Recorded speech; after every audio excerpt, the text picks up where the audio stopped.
That's usually specified. For example, right now, Fela began in New York. Bill T. Jones' new musical. We're opening on Broadway November 22nd. Fela started as a developmental reading and workshop here in New York. Every development of it has happened in New York. And we had a very successful off-Broadway run last summer, and now we are in rehearsal to open on Broadway. It's all happened in New York. There are certainly plans that there will be a touring company at some point, if not multiple companies. Little House on the Prairie, the musical, went the reverse route, where we are starting at Paper Mill with a tour that will go all over the United States and Canada. And there is talk about possibly bringing it to New York sometime in the next year or two, but it'll be at least a year away. So the process is different each time. What you always want is the best possible cast you can have, always, for whatever the gig is. And that's whether it's something that's an equity 29-hour reading that's only going to pay a stipend of $100, or that's something if you have a large-scale Broadway show, or even some of the TV work I've done for Nickelodeon and such. It pays what it pays. The commitment is what the commitment is, and you always want to go for the highest level of talent and the best people that you can get for the project. And then somewhat it's up to the producer to do a little bit of creative producing and to have the courage to say, I want that person. I'm going to make the deal work.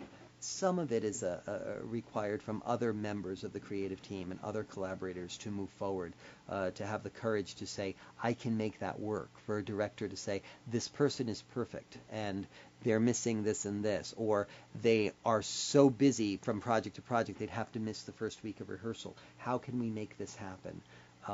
And to have the courage to say, I want this person and I'm going to work with them a bit. Not to say that you give in on every single thing, but that the project is important to the actor that you're going after, and that the actor is important to the project for the creative team and the producing team.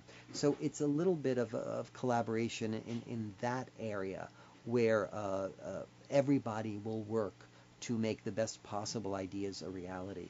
That's the goal, and that goes for whether it's a tour, a Broadway show, a television show, a big movie, a small regional theater production that might be a Lort C that pays maybe $6.50 a week. Whatever it is, you want the best possible cast.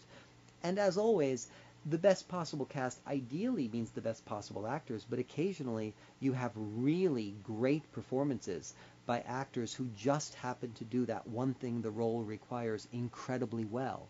And they may or may not have a great career beyond that. But sometimes the very best casting doesn't always call for the most well-rounded actors. Sometimes it calls for the person who their unique, special life journey, the thing that they've done, the thing that's most interesting about them, happens to bring to life this character in a way that the author and director had only dreamed of before meeting that person. And you want to make those connections happen and bring those sorts of things to life. And then if the show tours, great. If the show goes to Broadway, great. If the show sits down in one place for a long time, great. If the show is turned into a film or a television special, fantastic. Wherever it goes from there, it has more potential because it's more of a whole. It's more of a completed vision that everyone will want to partake in some way. Meaning the audience will want to experience. So you're likely to have more success.